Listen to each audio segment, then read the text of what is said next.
सुप्रिया सुळे आणि रोहित पवार हे आता सुप्रिया सुळे रोहित पवारांना सोडवण्यासाठी ईडीच्या ऑफिसकडे निघालेले आहेत आणि ही सगळी मोठ्या प्रमाणावरती गर्दी जी आहे ती गर्दी या ठिकाणी राष्ट्रवादीच्या शरद पवार गटाच्या कार्यालयाबाहेर पाहायला मिळते।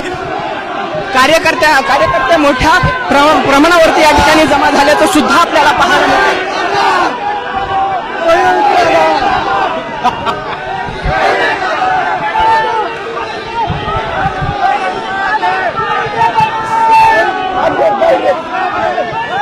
रोहित पवार यांच्यासोबत हे सगळे कार्यकर्ते आणि सुप्रिया सुळे सुद्धा या ठिकाणी आता ईडीच्या ऑफिसकडे निघाल्याचं आपल्याला पाहायला मिळतंय।